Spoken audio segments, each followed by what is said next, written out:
Good morning. Kevin here, Life22, and it is morning.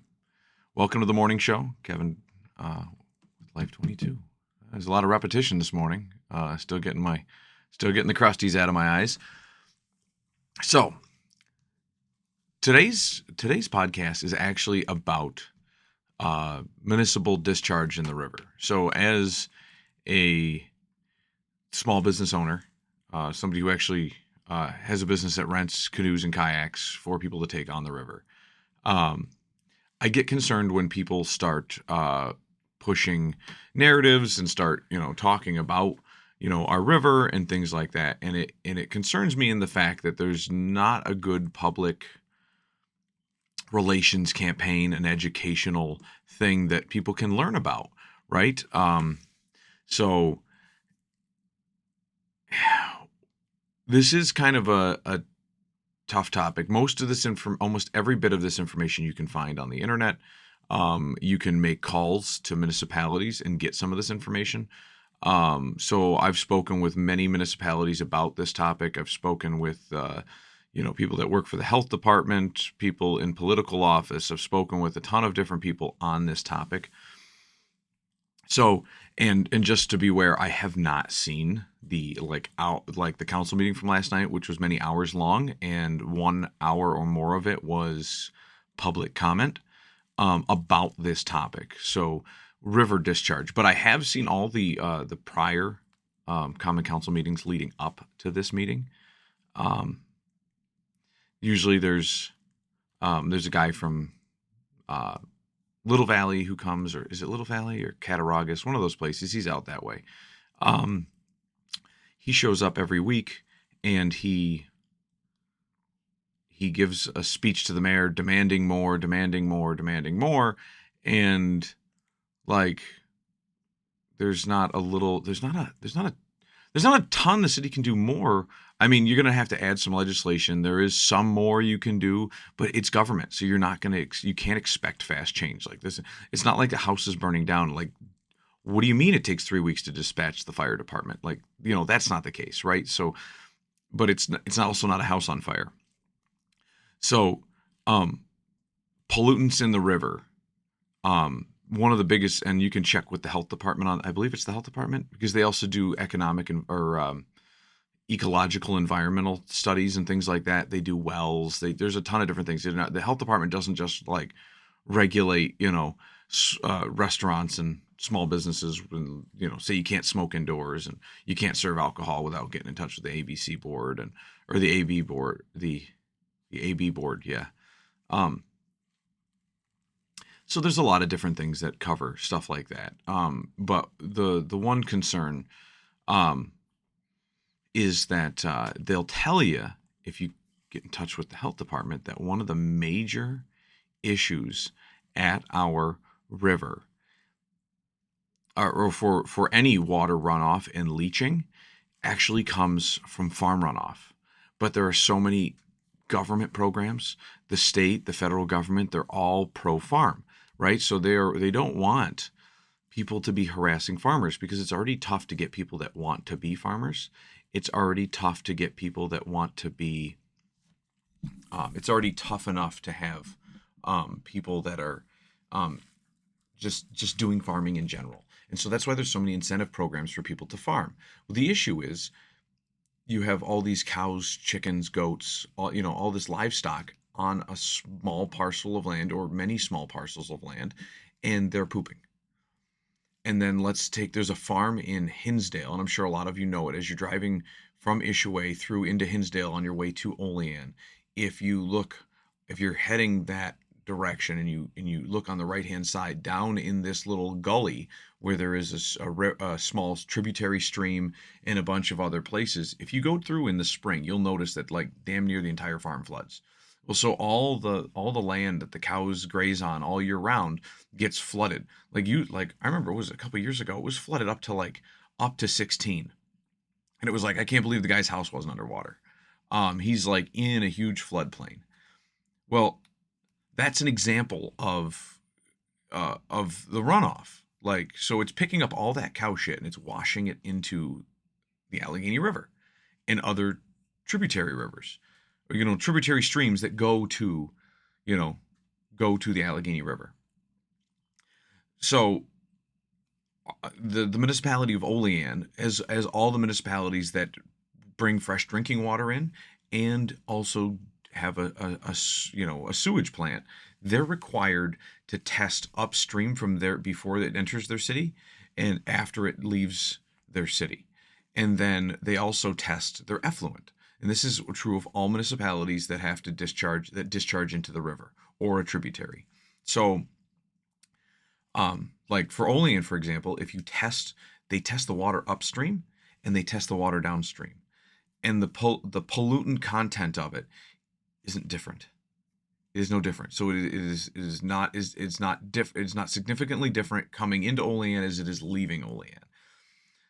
They do a fish test on stuff like this, and what the fish test does is the fish test allows you to I think it's like 7 to 10 like freshwater bass or something like that. I don't know the exact type of fish, but it is a very sensitive fish.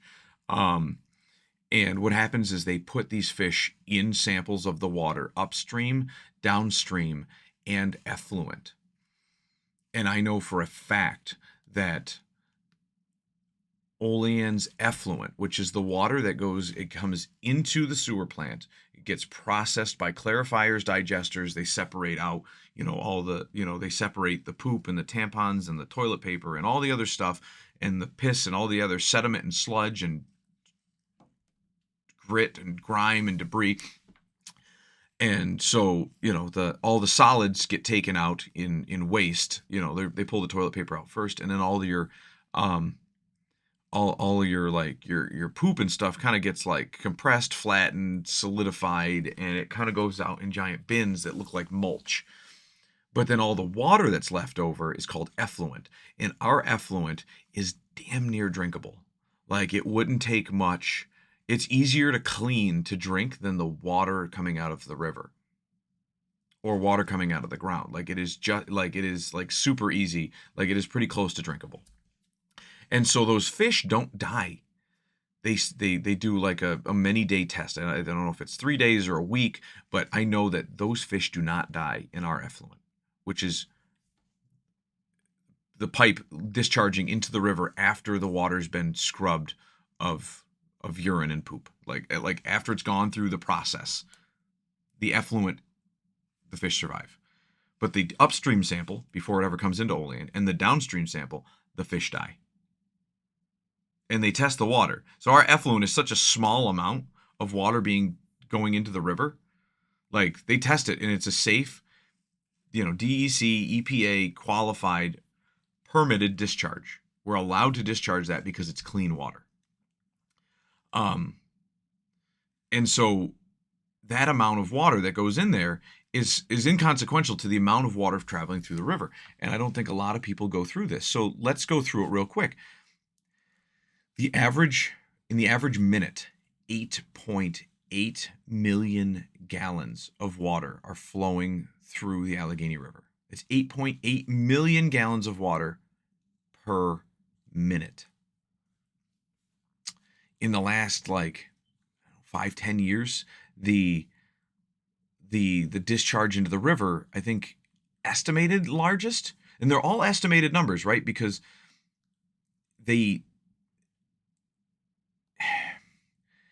there's a pit, right, where the pump is. There's a pump that, like, when sewer water runs, right, when, like, in your house, if you ever go in your basement, you'll notice that all your pipes are running downhill.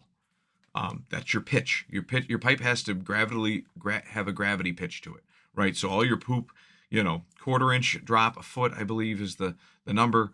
1/4 inch drop per foot is the number to roll solids. 1/4 inch or an 1/8 inch is for gray water. So that would be things like, just water, hands, soap, sinks. If you just have like kitchen sinks and stuff, then 1/8 inch is fine. Showers, that's 1/8 inch is fine. 1/4 inch is going to roll solids. That's going to be toilet lines, things that are going to, maybe, bigger commercial sinks that have grease traps attached to them, where they're going to get more solid type debris through them, things like that. So like once you get to one of these portions, like, as if you just pitched it from your house, maybe your house is in the lowest area of Olean. Well, you're not going to make it to the sewer plant because you're downhill from it. So you've got to get to the nearest spot where they can put it into a pump station, where it up pumps it to a higher location, and then it can gravity feed the rest of the way. Well, when they go to these pump pits, what happens is the pump can only pump so many gallons per minute. And so, and as it's a lot of this, like the speaker from Little Valley says, your issue is that there's too much storm runoff. So the pump can't pump. There's more water to be pumped in that storm sewer or the sanitary sewer than can go through that pipe or go through that pump's assembly. And so what happens is the pit fills up. Well, the DEC, the EPA, everybody says, well, it is more harmful that water fill that pit and overflow into a street and potentially go into people's homes or where kids play than it is to go in the river.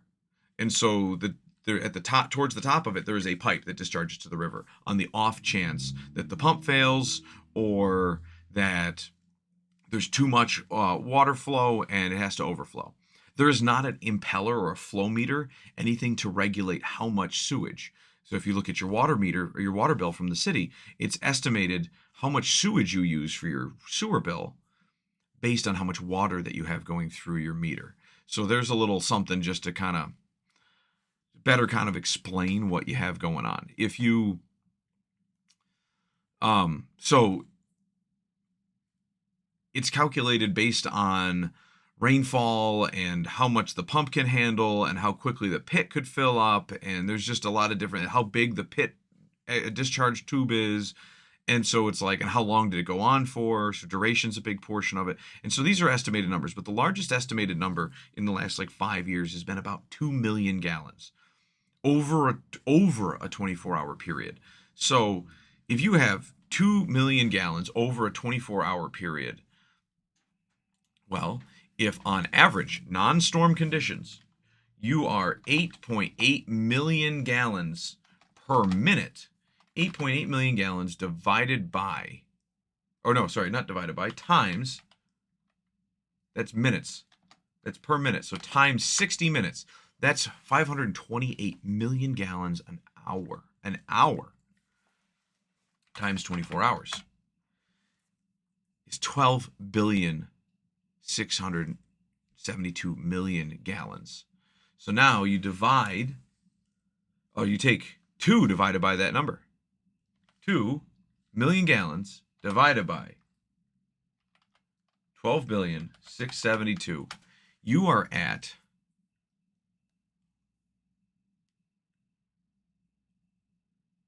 you're less than, yeah, you're, oh, I hate how they do that. If I expand it, oh, it doesn't want to do it. You're dumb. To the so it is 1.578282 repeating to the negative 4th exponent. Like, that is a significant, that you are like in the 100s of thousands of percentage points here of how much that 2 million gallons of discharge would be. Now, something that is on when you operate, when you become an operator, or a lot of people, in order to get your certification to work at a sewer facility, unless you're just like Joe maintenance guy at the bottom of the totem pole, a lot of those guys have certifications for operating permits and all these other certifications that they have to keep. So one of the questions on the state and federal run, or what, I don't know if it's state or federal run, but these tests, it's the government agency that certifies these things. One of the questions on the test is how much pollution is going to a sewer plant. How much pollution on average is going to a sewer plant? What is the percentage of pollution going to the sewer plant in the normal piping that comes into a sewer plant? And the answer to the question on your certification, so whenever you take this test someday, is 2%. On an average day, non-flood conditions, no overflow, the average municipality, the average sewer pipe, the average sewer plant is receiving, in all of the liquids and solids that they're receiving, 2% of it is pollution. And pollution is defined by toilet paper, tampons, poop, the the you know the different chemicals, mineral discharge, biological discharges that would be found, because if you have a glass of, what's the difference between a glass of water and a glass of piss? Well, the glass of piss is mostly water, and there are like, acidity and some other thing, different types of, like ammonia, different little chemicals in it. And so they're lumping all that portion of it into the pollution category. So like actual pollution, actual raw sewage is 2%. So if you say, all right, well, so out of that 2 million gallons, only 2% of it on a normal day, so we're excluding the fact that it is a storm and that majority of the excess water is being diluted by storm runoff, because either A, you have certain catch basins that the city has to relocate onto a storm sewer, which is it's on the infrastructure list. It's part of, the city allocates money every year to make those changes. And so as they're redoing streets and redoing infrastructure, they are making said changes. There's a consent decree with the DEC that they have to follow every year, and there is a 50-year plan. Like, it's a 50-year plan. Like, so it's not like, so these people are coming, we want it done tomorrow. Well, why would the DEC put it on a 50-year plan, or an elongated plan until it's done, or a non-foreseeable plan? Like, we don't know when it's going to be done. We're just saying we're going to go 10 years at a time, 20 years at a time, 50 years at a time, because we know that we're also going to change the rules from a government perspective to say, hey, we're not, these tolerances are getting smaller, which means that you have to now make more infrastructure changes. And eventually storm sewer is going to have to be treated too, because, well, you can't not put bottled water with fluoride in it out into the to have the fish, they have to be drinking bottled water, crystal bottled water, and it's like, anyways, they so normal storm conditions. So that's not most of them, by the way. When the catch basins are being are not tied into the sanitary and not the storm sewer, because the infrastructure needs to be upgraded here and there. That is a minor portion of it. Majority of it are people's homes and gutters still tied in. So, well, there is, it's a big gray area. So like the city's estimated portion is a smaller portion than the actual like people's homes. Like, so when those things get infiltrated, like a lot of it is those, like, your homes have gutters that need to, that's a big way of getting rid of it. Your home's taking too much sanitary. Your home is taking too much non-sanitary water into its sanitary sewer, right? So you see on the outside of people's houses, they have their gutters, they go into cast iron pipes, they go into the old drainage system. Well, those are supposed to not be happening. And people say, well, I don't want to, if I discharge it in my yard, it's going to flow back and hurt my foundation. Well, and that's a good point. And what the city wants you to do, or needs you to do, is either discharge it out into your yard, and then eventually it does roll back and it erodes your foundation, or put yourself in a separate storm sewer, which goes out to the street, or they have dry wells you can build. I mean, all this costs money to the homeowner, and that's why this is a third rail when it comes to politics. None of the common council wants to pass this. I'm sure they do, but they'll never get reelected. You start telling all the homeowners that you have to go around and they're mandated to not discharge into the sanitary sewer, you're going to have a lot of homeowners. There's going to be more homeowners up there griping than you're going to see the people from Salamanca showing up and their allies or whatever they go by. And so, like, that's a large portion of what's going on. Anyways, back to our storm discharge, right? So all this water, excluding the fact that it is not diluted by storm water. If it was just a normal day and it just couldn't handle it, it discharges 2 million gallons. Well, only 2% of that is pollution, which is sewage. So 0.02. That was 3.02. So out of that 2 million, 40,000 gallons was sewage. If it was a normal day, here's the issue: is it's not a normal day.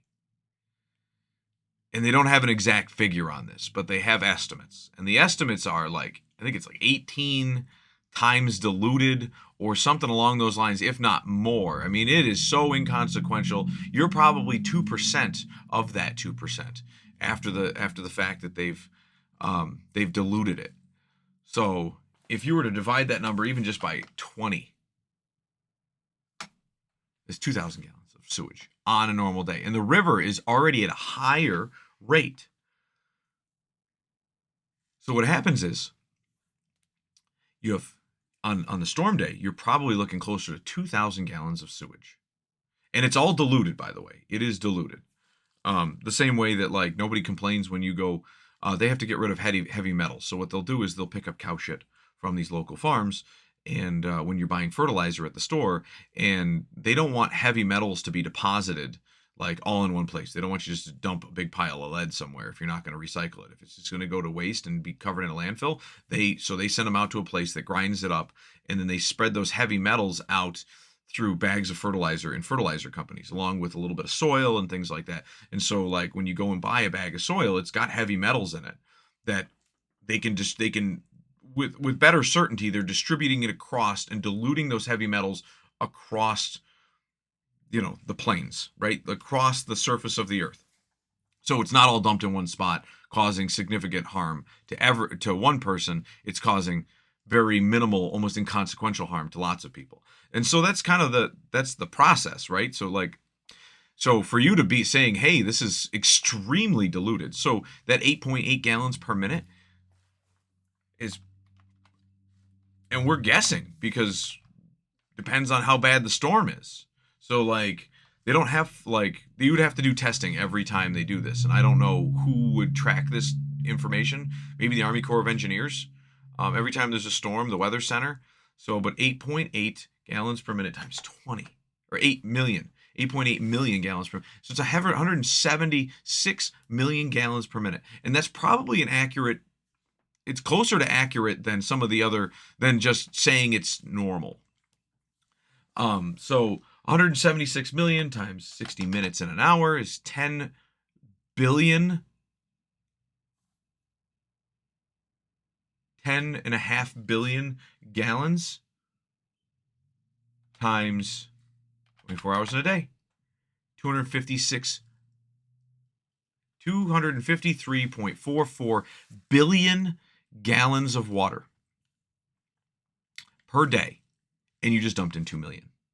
And so now that tiny exponent is even further. And then knowing that the water that's being discharged is also diluted by said stormwater. Like, I get it. Everybody has a big issue. Nobody wants one poop in the river. The example is, though, this isn't like your kid has a friend come over to go swimming in your pool and that kid pisses or takes a shit in the pool, right? Like, yes, it's not the end of the world. It is icky. It is uncomfortable. But your mom or dad grabs a skimmer and pulls the turd out of the pool, right?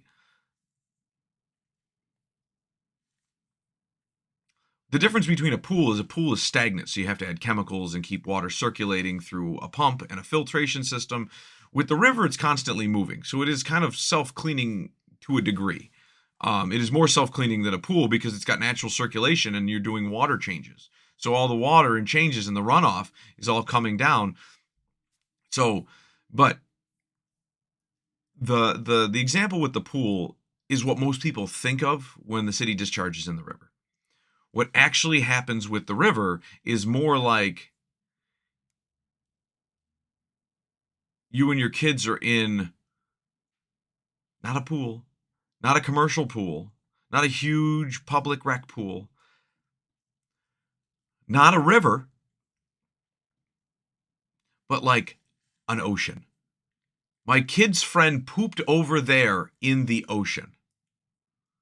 Like, there are worse things to worry about in the ocean than that. Like, I get that, okay, what can the city do to change this? But it isn't an up in arms, you can't use the river. You cannot use the river because the city has discharged sewage. Because the river is already so disgusting it kills fish. They're sensitive fish in this scenario where they're testing them. But it is normally disgusting. And it's disgusting before it even gets to us. And so it's probably less disgusting on storm days because it's so diluted with storm water. I would be attacking the people upriver Who's upriver from us? You have Portville, you have Cuba, you have all these other places that are upriver from us. And that's like, you have all these municipalities that are ahead of us, and the water's filthy before it gets to us. And so, yes, we have this issue. And also check with those municipalities. I'm waiting to hear back. But yeah, check with those municipalities. You're telling me that when they get storm runoff, that they have pristine infrastructure, and their municipalities haven't they have codes in place, and everybody has a storm runoff pipe coming from their houses, which must be newer, right? No, how about they're just as old as Olean houses, if not older, and they have older infrastructure, and they're not discharging into the river.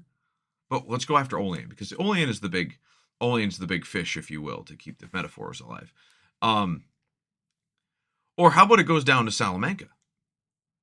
How about it goes down to Salamanca, where if you were to go to the state park, for example,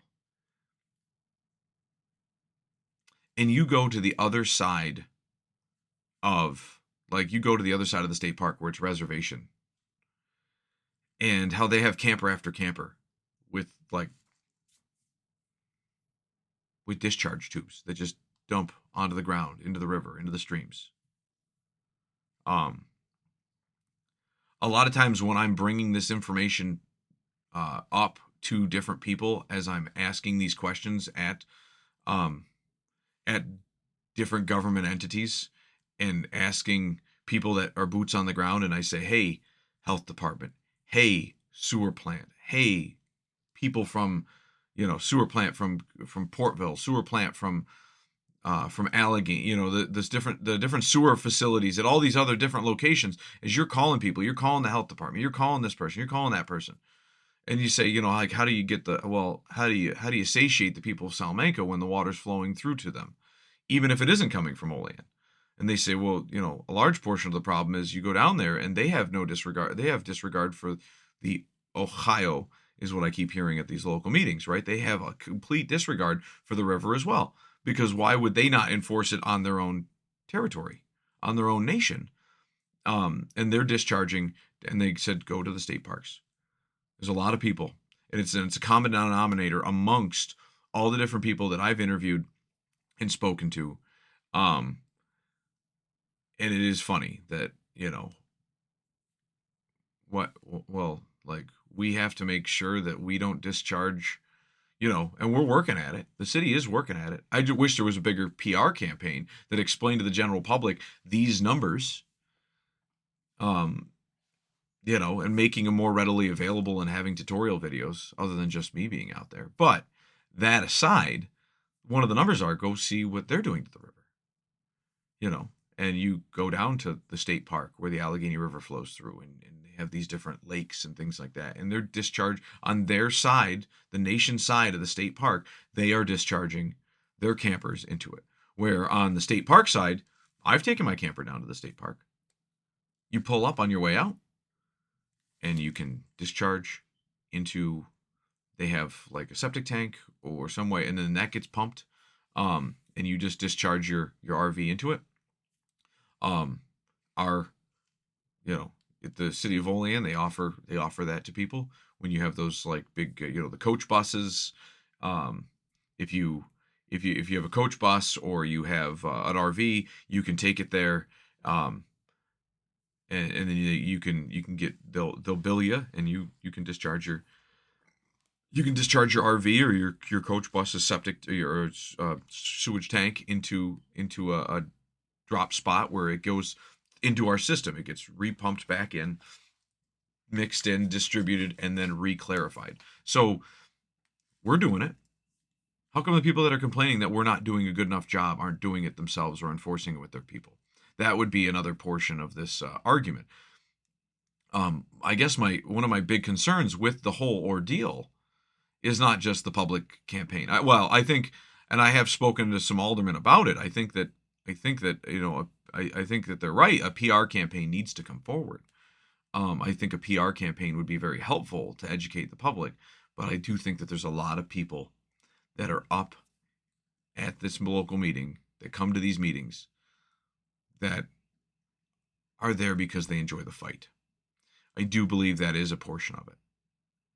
Like, it's funny because as these different arguments build momentum at common council meetings, and then all of a sudden it was, it was one or two people, and then it was three people, and then it went back down to two, and then it was just one, and then it was two again, and then it was three, and then it was one again, and then all of a sudden now there's 47 people up there. And it's funny because it's this usually this for the when it's like under 10 people, it's always the same people. And they usually don't have all the information.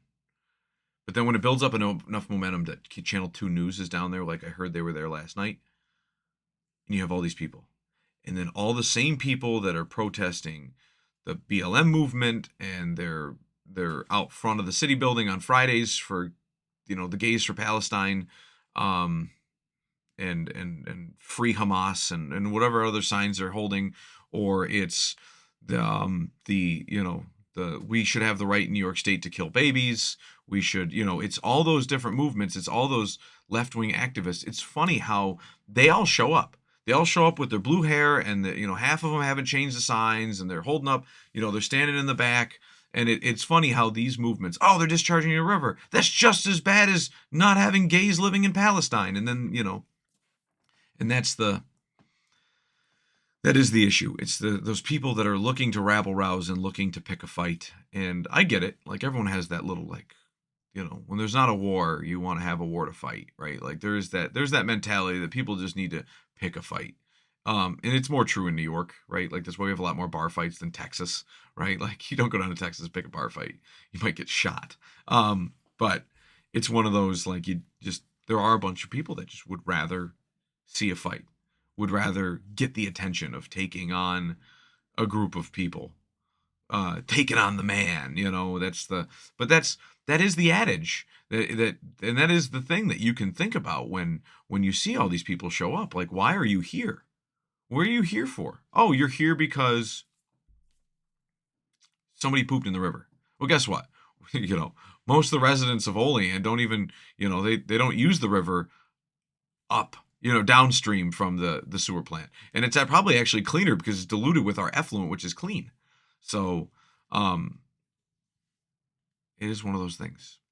It is one of those things. It makes you think. So we're going to have more on this. I know this ate up a large portion of our show.